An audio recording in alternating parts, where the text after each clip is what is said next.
గాంధారి రాజ్యంలో ఒక అద్భుతమైన మాయాజాల అడవి ఉండేది. ఆ అడవిలో ప్రకాశించే పూలు, మెరుస్తున్న నదులు, మాట్లాడే పురాతన చెట్లు నిండిపోయి ఉండేవి. ఒకరోజు లీలా అడవిలో ఎగురుతుండగా ఒక చెట్టు దగ్గర బంగారు మాయా వాండ్ కనిపించింది.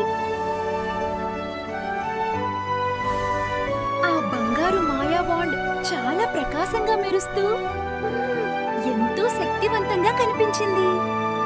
అప్పుడే లీలా స్నేహితురాలు తెలివైన సీతాకోక చిలుక అక్కడికి వచ్చింది. లీలా, ఆ వాండ్ ఫెయిరీ రాణిది, అనుమతి లేకుండా దాన్ని తాకొద్దు. తల ఊపాను కాని ఆ మాయ వాండ్ తీసి చూడాలి అని ఆసక్తిగా ఉంది నాకు.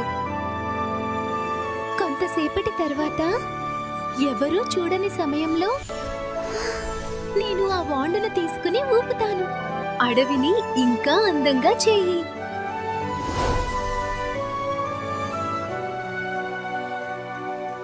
వావ్! అడవి చూడు, ఎంత అందంగా మారిపోయింది. పెద్ద పెద్ద పూలు ఎంత అందంగా ఉన్నాయి. అడవి అప్పటికన్నా ఇప్పుడు ఇంకా ప్రకాశిస్తోంది. అరే, ఏమైంది? సడన్ గా ఏం జరుగుతుంది? ఈ పూలు ఎందుకని పడిపోతున్నాయి?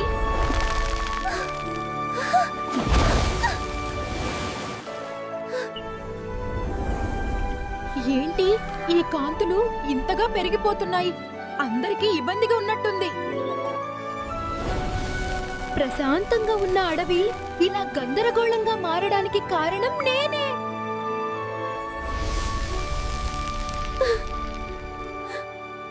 ఇదంతా నా వల్లే జరిగింది. అప్పుడే ఫెయిరీ రాణి అక్కడికి వచ్చింది. ఆమె ముఖం ప్రశాంతంగా ఉన్నా కొంచెం గంభీరంగా ఉంది. లీలా, నువ్వు నీ మాటను మరిచావు. మాయాశక్తి చాలా గొప్పది, దాన్ని బాధ్యతగా ఉపయోగించాలి. కొద్దిసేపట్లోనే అడవి మళ్లీ మామూలు స్థితికి వచ్చింది. అప్పుడు ఫెయిరీ రాణి లీలా వైపు చూసి మెల్లగా చెప్పింది, తప్పులు చేయడం తప్పు కాదు, కానీ వాటి నుంచి నేర్చుకోవడం చాలా ముఖ్యం. క్షమించండి, నేను వినలేదు. పర్వాలేదు, అంతా సరిచేశాను. ఆ రోజు నుంచి చాలా జాగ్రత్తగా మారింది. ఇక నుంచి నేను మరింత బాధ్యతగా ఉంటాను అని నవ్వుతూ చెప్పింది. ఇలాంటి మంచి మోరల్ వీడియోస్ కోసం మా ఛానల్ని లైక్ చేయండి, షేర్ చేయండి, సబ్స్క్రైబ్ చేయండి.